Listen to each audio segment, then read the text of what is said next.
Pocas horas antes de que el Consejo de Seguridad volviera a debatir la crisis siria, el ejército ha bombardeado las posiciones rebeldes en la ciudad de Homs, causando más de 200 muertos.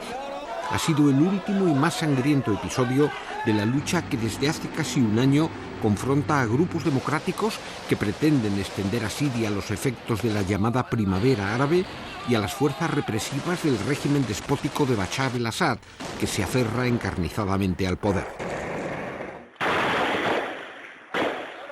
Al cabo de 11 meses y de más de 5.000 muertos, Siria se encuentra sumida en una imparable espiral de violencia política, con un escenario cada vez más parecido a una guerra civil. Durante los últimos días, los combates han llegado al centro de Damasco y la dictadura parece haber perdido el control de algunas zonas del país, aunque los rebeldes no hayan consolidado su autoridad sobre ellas.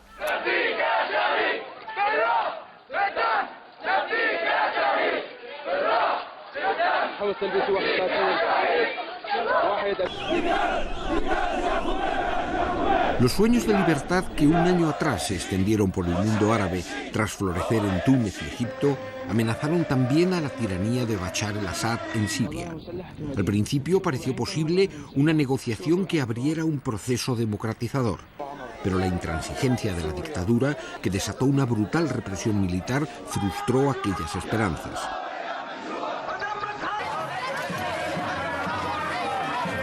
Y numerosos desertores de las Fuerzas Armadas acabaron alzándose en armas contra el ejército y la policía, que todavía se mantienen fieles a una satrapía hereditaria.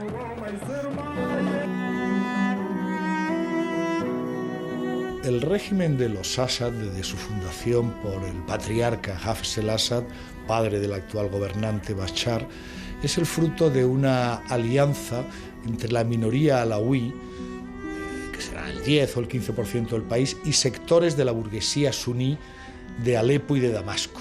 El fundamento ideológico de este régimen fue el nacionalismo sirio, el panarabismo, una actitud más retórica que otra cosa de enfrentamiento a Israel y de apoyo a los palestinos, un laicismo, un clima laicista en el país, donde la religión no era lo importante, ciertos valores también propios de los años 60, 70, socialistas, feministas, tercermundistas, pero todo esto quedó atrás, todo este paquete ideológico quedó atrás a partir del momento en que Hafez al-Assad se convirtió en un dictador al uso, en un sátrapa al uso, y a partir del momento sobre todo en que inventó la República Árabe Hereditaria, en que le dejó el poder a su hijo Bashar.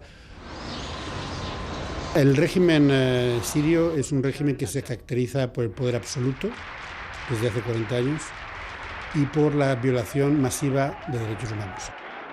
La tortura es y era sistemática. Se producía la detención indefinida de presos políticos o presos de conciencia sin presentación ante un juez y a un abogado durante décadas. Existía una legislación de excepción, que de excepción lo único que tenía era el nombre, porque se prolongó durante 40 años dando poderes absolutos al Poder Ejecutivo. Y por lo tanto estamos hablando de un régimen que ha violado derechos humanos de forma ininterrumpida durante los últimos 40 años. La televisión estatal de Siria retransmite manifestaciones oficiales de apoyo a la dictadura que recorren el centro de Damasco.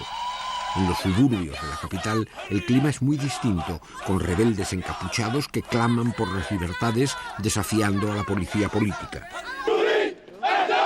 Y en su exilio turco, los grupos de oposición que han formado un Consejo Nacional Sirio exigen cambios democráticos.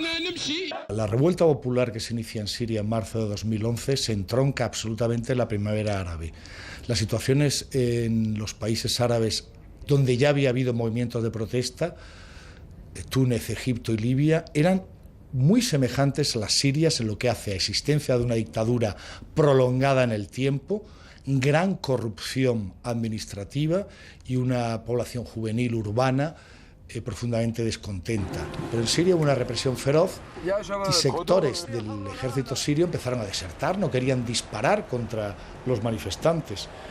Y empezaron a constituir en Líbano y en Turquía, en las fronteras de Líbano y Turquía, unidades de resistencia que han ido creando ese embrión de ejército popular de liberación, de ejército de resistencia, que ahora ha pasado a ser el protagonista principal. Y es lamentable, efectivamente, que lo que pudo haberse resuelto de un modo a lo tunecino o a lo egipcio vaya a terminar resolviéndose con una guerra civil.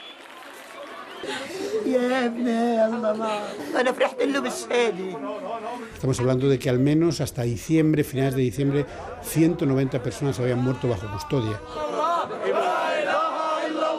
Estamos hablando de que nosotros tenemos los nombres de casi 2.800 personas que han sido muertos, la mayoría de ellos civiles desarmados por parte del régimen sirio, y Naciones Unidas habla de 5.000 personas que han muerto, al menos hasta diciembre, porque después de eso es imposible comprobar el número, pero se ha aumentado el último mes el número de muertos.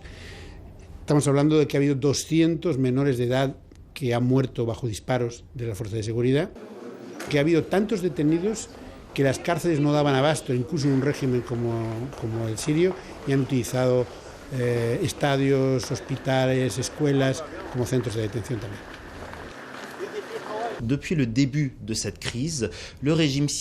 Desde el principio de esta crisis, el régimen sirio ha apostado por el miedo y sobre el hecho de que su única alternativa fuera la posibilidad de que el país se hundiera en el caos. No solo un caos en el plano interno, sino un caos que se desbordaría sobre el plano regional. Y es ese contexto lo que, final y paradójicamente, pese a las imágenes que podemos ver, ha permitido a Bachar el-Assad seguir manteniendo un apoyo popular. No es que la mayoría de los sirios lo adore o lo ame, sino que una mayoría de sirios tiene miedo del cambio y teme acabar como Irak tras la invasión de 2003. Que aprendiendo de la lección de Ben Ali y de Mubarak, Bachar el-Assad iba a hacer una apertura, iba a liberalizar el país, permitir partidos políticos, convocar elecciones. No lo hizo, optó por la represión, por una represión militar muy, muy dura, y ahora ya es muy tarde, ahora hay más de 5.000 muertos. O sea, es una sangre derramada que no se puede borrar. El ejército de Siria Libre, compuesto por desertores en su gran mayoría, llegó esta semana a combatir en los suburbios de Damasco. Pero el ejército los aplastó. Los rebeldes no tienen la fuerza necesaria para dar jaque a la dictadura, que dispone de enorme superioridad militar y todavía cuenta con suficientes apoyos políticos.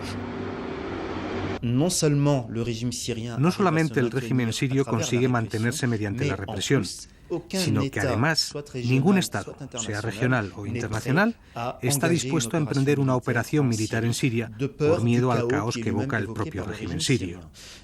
Todo se basa al mismo tiempo en un conjunto de alianzas geoestratégicas que han sido mantenidas por Siria desde hace mucho tiempo, principalmente en el plano regional.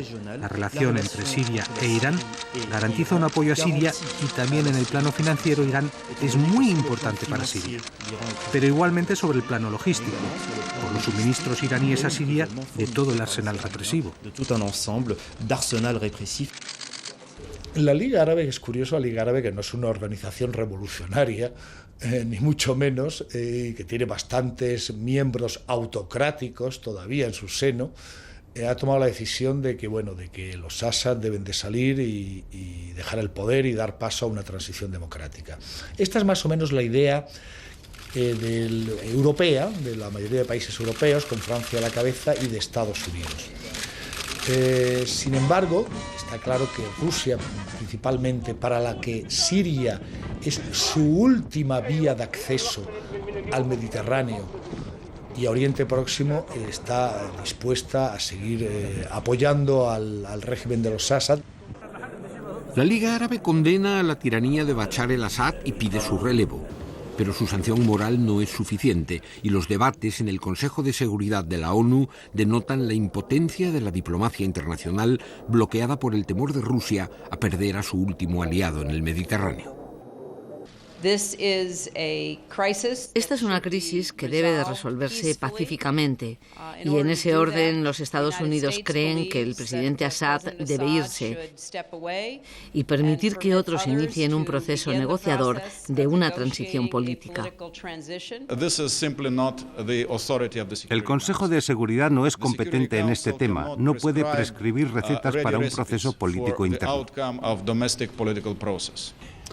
La clave en estos momentos para que haya algún tipo de salida es que primero actúen juntos la Liga Árabe y el Consejo de Seguridad. Lo primero es que haya un embargo de armas efectivo y que eso implique a Rusia.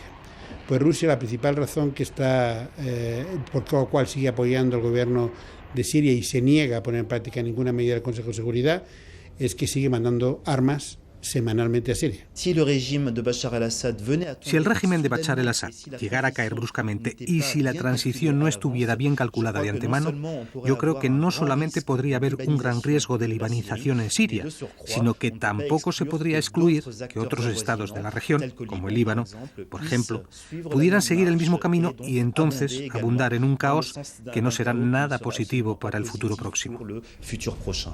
Sí que hay la posibilidad, y ya se está desarrollando, de un enfrentamiento sectario en la medida en que la mayoría suní identifique a los alauíes, está identificando a los alauíes con el régimen y la cosa puede ir a más.